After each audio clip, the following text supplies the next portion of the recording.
నమస్తే శ్రీ మాత్రే నమః శ్రీ కృష్ణాయ నమః.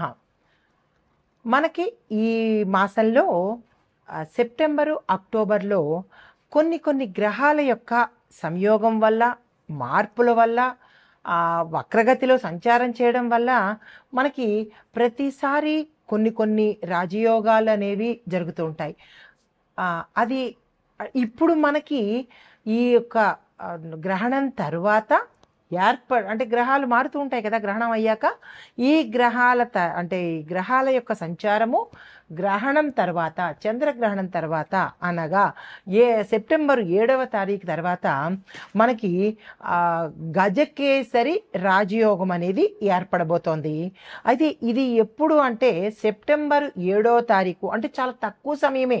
మళ్ళీ అలా అని మనకి ఒక నెలల పాటు ఉండట్లేదు, చాలా తక్కువ సమయము. సెప్టెంబర్ 7వ తారీఖు నుంచి సెప్టెంబర్ 21 వరకు మాత్రమే, అంటే కొన్ని రోజుల పాటు కొన్ని గ్రహాలు స్థానచలనాలు జరగడం జరిగింది. ఈ జరిగే క్రమంలో కొన్ని గ్రహాలు అంటే రాసుల్లోకి వారికి అత్యంత శుభప్రదం ఇవ్వడము, కొన్ని రాసుల వాళ్ళకి తీవ్రమైన సంతాపము, ఇబ్బందులు, నష్టాలు, కష్టాలు కలిగించే అవకాశం కనబడుతోంది. అయితే అవి ఏమిటి అని విశ్లేషణ తర్వాత చేసినప్పటికీ ఇప్పుడు మనకి సెప్టెంబర్ 14న ఇంకొక వారం రోజుల్లో చంద్రుడు మిథున రాశిలోకి, అంటే ఈ గ్రహణం అయిన తర్వాత మిథున రాశిలోకి ప్రవేశం చేస్తున్నాడు. అప్పుడు అక్కడ ఆల్రెడీ మనకి బృహస్పతి ఉండడం వల్ల ఈ యొక్క చంద్రుడు బృహస్పతి ఈ ఇద్దరూ కలిసి గజకేసరి రాజయోగాన్ని కలిగించబోతున్నారు. అంటే మనకి జ్యోతిష శాస్త్రంలో ఈ గజకేసరి రాజయోగం అనేది అత్యంత విశేషమైన రెండు పెద్ద యోగాలు కలిసినట్టు అంత ఫలితాన్ని ఇస్తుంది. గజము అంటే ఇంకా చెప్పక్కర్లేదు, జంతువుల్లో అత్యంత బలిష్టమైనది. మరి కేసరి అంటే జంతువులకు రాజు, సింహం కదా. సో వీళ్ళిద్దరూ కలిసినటువంటి అంటే రెండు పెద్ద పవర్ఫుల్ యానిమల్స్, రెండు పెద్ద పవర్ఫుల్ గ్రహాలు. అవి ఏమిటి? చంద్రుడు మరియు బృహస్పతి. వీళ్ళిద్దరూ కలిసి మనకి కొన్ని రోజుల పాటు ఈ యోగాన్ని కలగజేస్తున్నారు. అయితే ఇది అత్యంత శక్తివంతమైన అమోఘమైనటువంటి రాజయోగము. అయితే ఈ రాజయోగం మనకి ఏర్పాటు అయ్యేటప్పుడు చంద్రుడి యొక్క గ్రహస్థితి ఎలా ఉంటుంది అంటే కనుక సెప్టెంబర్ 16న చంద్రుడు మిథున రాశిలోకి వెళ్ళినప్పుడు చాలా పవర్ఫుల్గా ఉంటాడనమాట. అంత క్రితం వాళ్ళకి ఏదైనా ఇబ్బందులు రావడం కానీ, ఒడిదుడుకులు ఉండడం కానీ అలాంటివి ఏమైనా జరిగి ఉంటే కనుక ఈ సమయంలో అత్యంత ప్రభావితంగా మంచి మార్పులు తీసుకురాబోతున్నాడు. ఈ రెండు గ్రహాలు కలిసి కొంత సమయం పాటు మళ్ళా మారిపోతాయి. సెప్టెంబర్ 22 నుంచి మళ్ళీ ఈ గ్రహాలు ఎక్కడికక్కడ చేంజ్ అవుతుంటాయి. అప్పుడు ఈ రాజయోగం అనేది మారే అవకాశం ఉంటుంది. కాబట్టి ప్రతి ఒక్కళ్ళకి ఈ గజకేసరి రాజయోగం అంటే ఏంటి, ఎవరెవరికి ఎలా ఉంటుంది అనేది తెలియడం కోసం మీకోసం నేను ఈ చిన్ని ప్రయత్నాన్ని చేశాను. అయితే ఇది జ్యోతిష శాస్త్రంలో ఎలా ఉండబోతోంది అంటే కనుక ఒక వ్యక్తి అత్యంత శక్తివంతుడుగాను, తర్వాత జ్ఞానవంతుడు, ధనవంతుడుగాను, రాజసమానమైనటువంటి విశేషమైన ప్రతిభను కనబరుస్తాడనమాట. అంటే చంద్రుడు ఈ బృహస్పతి ఇద్దరూ కలిసి కొంత సమయం పాటు ఆ వ్యక్తిని, ఆ రాశిలో ఉండేవారిని విశేషమైన స్థాయికి తీసుకువెళ్తాడు. దాంతోపాటు గోచారంలో ఏర్పడినటువంటి, అంటే మరొక ముఖ్య విషయం అనమాట, గోచారంలో ఏర్పడినటువంటి సాధారణంగా సమాజంలో ప్రతికూలతలు ఉంటాయి కదా, ఆ ప్రతికూలతలు తొలగిపోయి సానుకూలమైన శక్తిని కూడా ఇవ్వడంతో పాటు ఆధ్యాత్మికం పట్ల ఆ వ్యక్తికి మంచి దానిలో నిష్ణాతులు అవ్వడము, దాని మీద మమకారము, మక్కువ కలగడము, ఇలాంటి ఆధ్యాత్మిక చింతనతో విశేషమైన ఫలితాన్ని పొందేటట్లుగా చేస్తున్నారు బృహస్పతి, చంద్రుడు అనమాట. దీంతో పాటుగా మరొకటి ఏమిస్తున్నారు అంటే జ్ఞానము, ధనము, అదృష్టము ఇవి కూడా పెరిగేటట్టుగా, అది కూడా చాలా షార్ట్ స్పాన్ అన్నమాట. ఈ సమయంలో మీరు ఏం చేస్తే మరింత మంచి ఫలితాలు పొందుతారు అనేది నేను మీకు సవివరంగా తెలియజేస్తాను. అయితే ముఖ్యంగా చంద్రుడు గురు ఈ ఇద్దరు సంయోగం చెందడం వల్ల ఈ పితృకాల సమయంలో, అంటే మనకి పితృపక్షాలు మొదలయ్యే సమయము, అసలే పితృపక్షాలు విశేషమైన సమయము, దాంతోపాటు ఈ గురు చంద్రుల సంయోగము అత్యంత విశేషమైనది. దీంతో పాటుగా మరి ఒకటి ఏంటంటే ఈ సమయం కూడా ఇలా కలవడము యాదృచ్ఛికం అన్నమాట. కొన్ని సంవత్సరాల తరువాత ఇటువంటి విశేషమైన సంయోగం ఏర్పడుతోంది.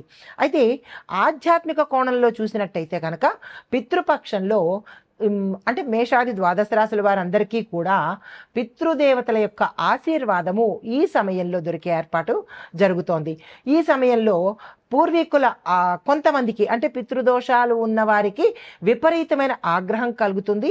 పితృదేవతల యొక్క ఆశీర్వాదాలు లభించలేని పరిస్థితి కనబడుతుంది. అవి ఏ రాసులు అనేది నేను తెలియపరుస్తాను. తర్వాత తర్పణాలు, అంటే మీరు ఈ సమయంలో అన్ని రాసుల వాళ్ళు మీరు జాతక విశ్లేషణ చూసుకోండి. ఎవరికి పితృదోషాలు ఉన్నాయి, మేషాది ద్వాదశ రాసుల వారు అందరికీ కూడా ప్రతి మనిషికి జాతక చక్రంలో తెలుస్తుంది పితృదోషాలు అనేది.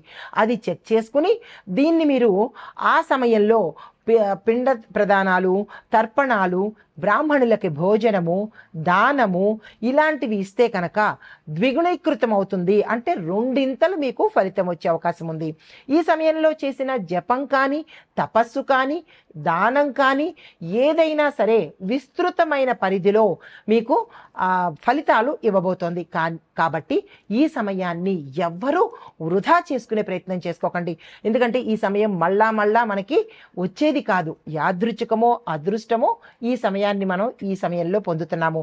అయితే విద్య ఆర్థికంగాను, తరువాత సంతాన పరంగాను, ఆధ్యాత్మిక పరంగాను కూడా మనకి శుభశక్తులు పెరగడంతో పాటు విశేషమైన శక్తివంతంగా మనం అవుతాం అన్ని రంగాల్లో కూడా.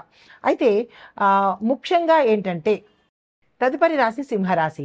ఈ రాశి వారికి విద్యార్థులకు చూసుకున్నట్టయితే ఈ గజకేసరి రాజయోగంలో ఈ సమయం తక్కువ సమయంలో విద్యార్థులు గ్రూప్ స్టడీస్ కానీ, పోటీ పరీక్షలు కానీ మీరు రాసి ఉన్నా లేదా రాయాలని అనుకున్నా ఈ సమయంలో కనుక మీరు అటెంప్ట్ చేసినట్టయితే సక్సెస్ సాధించే అవకాశం ఉంటుంది. మీరు అనుకున్న గోల్స్ కానీ, టార్గెట్ కానీ, నాకు ఈ ర్యాంక్ రావాలి, నేను ఈ కాలేజీలో చదవాలి, లేదా నాకు ఇది కావాలి అని మీకేవో ఉంటాయి కదా, వాటిని కనుక మీరు ఈ సమయంలో కనుక ఇంప్లిమెంట్ చేసినట్టయితే సక్సెస్ రావడము ఖాయము. ఎందుకంటే మీకు ఆ మంచి సమయం అనేది ఈ గజకేసరి రాజయోగంలో కనబడబోతోంది. ఈ సమయాన్ని వృధా చేసుకోకండి ప్రతి స్టూడెంట్ కూడా. తర్వాత ఉద్యోగస్తులు చూసుకున్నట్టయితే కనుక మీకు కొత్త కొత్త అవకాశాలు రావడంతో పాటు మీరు ఉన్న స్థానం నుంచి వేరే స్థానానికి వెళ్ళడం కానీ, లేదా అంటే వేరే ప్రాంతానికి వెళ్ళడం కానీ, లేదా కొంతమంది వేరే దేశాలకు వెళ్ళడం కానీ జరిగే సూచనలు కనబడుతున్నాయి. దాన్ని మీరు అంటే మీ పై అధికారులతో మాట్లాడడం కానీ, లేదంటే దానికి సంబంధించిన టాలెంట్ని మీరు ఇంప్రూవ్ చేసుకోవడంలో కానీ, ఇలాంటి విషయాల్లో కొంచెం శ్రద్ధ, ప్రణాళిక ఈ రెండు పెట్టుకున్నట్టయితే అవకాశాలు వచ్చే దిశ కనబడుతోంది. ప్రయత్నం చేసుకోవచ్చు. అయితే కొంతమందికి కొన్ని సంవత్సరాల నుంచి మాకు ప్రమోషన్ రావట్లేదు, గవర్నమెంట్ కానీ లేదంటే ప్రైవేట్ కానీ ఏ సెక్టార్లో ఉన్న వారికైనా ప్రమోషన్స్ వచ్చే అవకాశం కనబడుతోంది. దానికి సంబంధించినటువంటి ప్రణాళికలు కానీ, లేదా పై అధికారులతో మాట్లాడుకోవడం కానీ, ఇలాంటివన్నీ చేసే ప్రయత్నం చేసుకోండి. తర్వాత వ్యాపారస్తులకు చూసుకున్నట్టయితే కనుక భాగస్వామ్య వ్యాపారాలు బాగా కలిసి వస్తాయి మీకు.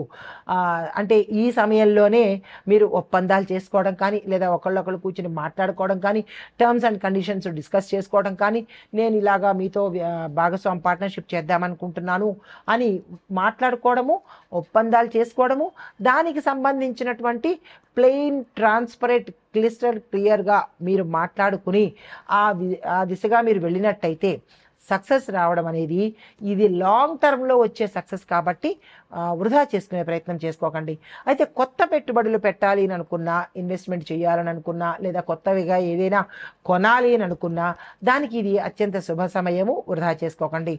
ఎందుకు అంటే గురు సంపదల కారకుడు కదా. ఈ సమయాన్ని పట్టుకునే ప్రయత్నం చేసుకోండి. అయితే ఆరోగ్యపరంగా చూసుకున్నట్టయితే కనుక చిన్న చిన్న సమస్యలు వచ్చే అవకాశం ఉంది. ఉత్సాహం కూడా పెరుగుతుంది, కానీ ఆ సమస్యల వల్ల కొంత నీరు గారే అవకాశం కనబడుతోంది. అలాంటివి ఏవైనా మీకు ఉంటే వెంటనే డాక్టర్ పర్యవేక్షణ తీసుకుని సర్దుబాటు చేసుకునే ప్రయత్నం చేసుకోండి. లేదంటే కనుక ఈ మంచి సమయాన్ని మీరు మిస్ అయ్యే అవకాశం ఉంది. జాగ్రత్తలు తీసుకోండి. కుటుంబపరంగా చూసుకున్నట్టయితే కనుక అన్నదమ్ముల మధ్య, అక్క చెల్లెల మధ్య మంచి వాతావరణం ఉంటుంది. స్నేహితులతోనూ తర్వాత కుటుంబంలోనూ శుభవార్తలు వినడంతో పాటు శుభకార్యాలకు సంబంధించిన ప్రయత్నాలు కూడా జరిగే అవకాశం ఉంది. రాజకీయ పరంగా చూసుకున్నట్టయితే కనుక ప్రజల యొక్క మద్దతుతో పాటు కొత్త కొత్త పదవులు రావడం కానీ, వేరే కాన్స్టిట్యూషన్కి అంటే వేరే ప్రాంతానికి మీరు వెళ్ళి అక్కడ నెగ్గడం కానీ ఇలాంటివి జరిగే అవకాశాలు కనబడుతున్నాయి. దానికి సంబంధించిన ప్రయత్నాలు కానీ, దానికి సంబంధించిన ఏర్పాట్లు కానీ చేసుకోండి. అంటే మీరు ఉన్న స్థానంలో కాకుండా వేరే స్థానంలో గెలిచే అవకాశాలు కానీ, అక్కడ నామినేట్ చేసుకుంటే అక్కడ స్థిరపడే అవకాశాలు కానీ కనబడుతున్నాయి. దానికి సంబంధించిన ప్రయత్నాలు చేసుకోండి. అయితే పరిహారాలు ఆదివారం రోజు, అంటే ఈ సమయంలో మనకి ఎన్ని ఆదివారాలు వస్తే అన్ని ఆదివారాల పాటు గోమాత పూజ చేసుకోవడంతో పాటు, మాకు గోశాలకు దగ్గరలో లేవు, మేము వెళ్ళలేము అని అనుకున్న వాళ్ళు గోమాతకు పూజ చేసుకోవడము, గోమాతకు ఆహారాన్ని కనుక తినిపించినట్టయితే మంచి ఫలితాలు పొందుతారు. దీంతోపాటు పేద విద్యార్థులకు, ఒకరికైనా ఇద్దరికైనా, విద్యార్థులు ప్రతి దగ్గర ఉంటారు కదా, మీ పిల్లలు కాకుండా వేరే పిల్లలకు, పేద పిల్లలకు పెన్నులు, పుస్తకాలు మీ యథాశక్తి దానంగా ఇచ్చుకున్నట్టయితే కనుక గురువు యొక్క అనుగ్రహం అంటే పూర్తిగా దొరికే అవకాశం కనబడుతోంది. ఈ గజకేసరి రాజయోగాన్ని అస్సలు వృధా చేసుకోకండి. నమస్తే. ఈ సమయంలో మనకి ఈ పితృపక్ష గజకేసరి రాజయోగము ప్రతి రాశి వాళ్ళకి ఏదో ఒక రకంగా, అన్ని రంగాల వాళ్ళకి కొంతమందికి మంచి, కొంతమందికి మిశ్రమ ఫలితాలు ఇస్తోంది. అయితే శుభ ఫలితాలను కూడా కొన్ని రాశుల వాళ్ళకి ఇచ్చింది. ఆ రాశుల వాళ్ళు ఏంటి అనేది ఓవరాల్గా మీకు నేను చెప్తాను. పరిహారాలు మాత్రం అందరూ చేసుకోవాల్సిందే, ఇందులో ఎగ్జెప్షన్ లేదు. అయితే ముఖ్యంగా మిథున, సింహ, కన్య, తుల, ధనస్సు, కుంభ ఈ రాశుల వాళ్లకు మంచి అవకాశము, అత్యంత అనుకూలంగా ఉండే అవకాశం గోచరిస్తోంది. ఇది మొత్తంగా ఈ సమయంలో ఏర్పడే గజకేసరి రాజయోగ యొక్క ఫలితాలు మేషాది ద్వాదశ రాశుల వారికి చెప్పడం జరిగింది. పరిహారాలు పాటించుకొని ఆ యోగాన్ని సంపూర్ణంగా మీరు దక్కించుకోవాలని కోరుకుంటూ నమస్తే.